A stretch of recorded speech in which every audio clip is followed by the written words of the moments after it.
Reasonably optimistic in America and Europe. I'm pessimistic about the Islamic world. I regard Islam as one of the great evils in the world, and I fear that we have a very difficult struggle there.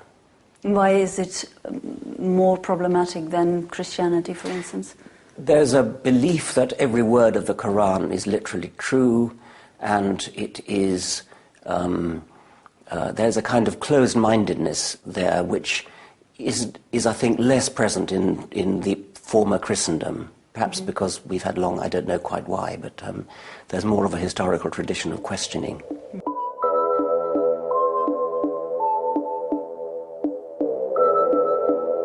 There are people in the Islamic world who simply say Islam is right, and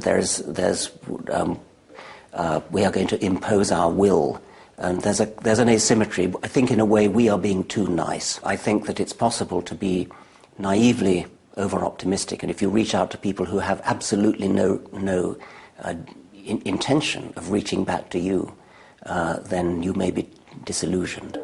When you say that an intelligent person believes, it often turns out if you ask them what they believe in some kind of mysterious ground of the universe, something we don't understand. Well, I do too, of course.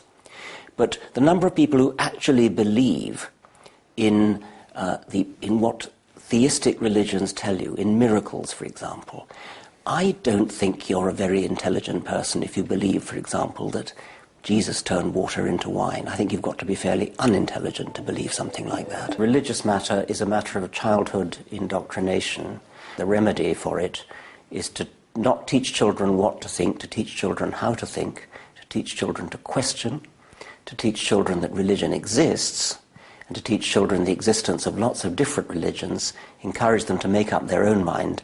Don't ever tell a child, you belong to this religion. That is child abuse. Mm-hmm. Is it okay to be religious in the sense that you can gain some comfort from it? Because that's what I think is very important for lots of people. Well, anything is okay. I mean, I would hate to deprive anybody of that comfort. I just encourage people to think for yourself.